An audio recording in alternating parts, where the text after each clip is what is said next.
المغرب يوجه ضربة قاضية لفرنسا. وفي التفاصيل، المغرب يمنع استيراد الأبقار والعجول الفرنسية والسبب غير متوقع.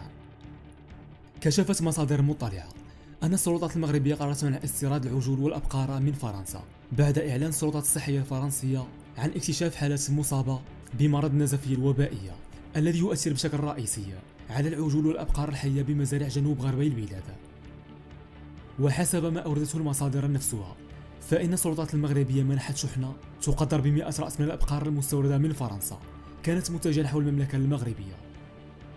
ومنعت السلطات المغربية الشحنة المذكورة على مستوى ميناء الجزيرة الخضراء بإسبانيا قبل دخولها للمياه المغربية حفاظا على سلامة الثروة الحيوانية بالمملكة المغربية.